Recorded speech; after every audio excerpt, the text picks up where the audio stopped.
पहले क्वेश्चन ध्यान से पढ़ते हैं। क्वेश्चन ये बोल रहा है, high clouds primarily reflect solar radiations and cool the surface of the earth. मतलब कि जो क्लाउड ज़्यादा ऊंचाई में होते हैं ना, उस सोलर रेडिएशन को रिफ्लेक्ट बैक कर देते हैं। तो जब रिफ्लेक्ट बैक कर देंगे तो अर्थ सरफेस कूल हो जाती है। ये फर्स्ट बोल रहा है। सेकंड बोल रहा है कि जो लो क्लाउड्स होते हैं वो क्या है ना कि इंफ्रारेड रेडिएशन को अब्जॉर्व कर लेते हैं, है ना। जैसे कहने जो अर्थ की सरफेस है ना वो क्या रहती है, बाम रहती है ना। अब देखिए जानते क्या है, जस्ट इसी का उल्टा कर दिया है। कैसे, मैं बताता हूँ। जानते क्या है, अब देखिए आप अज्यूम कीजिए कि ये है अर्थ सरफेस, और अर्थ सरफेस के जो सबसे नज़दीक में रहते हैं क्लाउड ना, वो ज़्यादा बारिश करवाते हैं। ये तो हमने सुना है, जैसे सीरस क्लाउड है, सॉरी नॉट सीरस है, क्यूमुलोनिम्बस क्लाउड है। अब देखिए क्यों, क्योंकि ये अर्थ सरफेस के पास है तो इनके पास वाटर वेपर ज़्यादा है। तो ये बताइए, अगर वाटर वेपर ज़्यादा है तो क्या रहेंगे, ज़्यादा मोटे रहेंगे ये क्लाउड।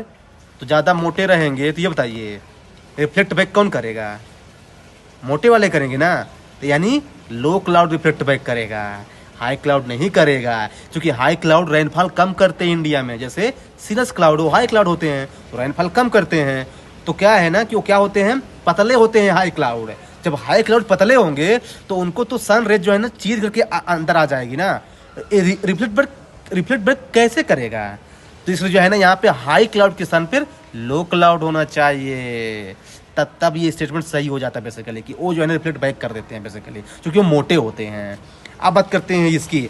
अब देखिए, अब सन की, अब क्या है ना कि अर्थ का रेडिएशन हुआ है ना। अब जब जैसे ही टेम्परेचर ऊपर जाता है ना, तो क्या है ना कि ये जो लो क्लाउड थे ना, लो क्लाउड है। अब चूंकि जो कि अब देखिए, जो अर्थ से रेडिएशन होता है ना, ये होता है इंफ्रारेड में, ये होता है लॉन्ग वेव। और जो लॉन्ग वेव वाले क्या है ना, ये क्या करता है, ऑब्जर्व कर लेता है। जैसे कार्बन डाइऑक्साइड, मीथेन, क्लोरोफ्लोरोकार्बन। अब जब ऑब्जर्व कर लिया तो टेम्परेचर कहीं ना बाहर जा ही नहीं पाया, स्केप हो ही नहीं पाया। इसीलिए क्या है ना कि अर्थ का जो है ना एटमॉस्फेयर का टेम्परेचर बढ़ जाता है, जिसे ग्रीन हाउस गैस भी बोला जाता है। तो जस्ट इसी का उल्टा कर दिया है। लो क्लाउड जो है ना ये सोलर रेडिएशन को रिफ्लेक्ट करते हैं, और जो हाई क्लाउड है बेसिकली, हाई क्लाउड वो क्या करते हैं ना, ऑब्जॉर्व करते हैं बेसिकली। तो high cloud are responsible for the global warming, low cloud जो है ना वो रिफ्लेक्ट बैक करते हैं। बस ये ध्यान रखिए सूती। हाँ, ये है इसको लॉजिक।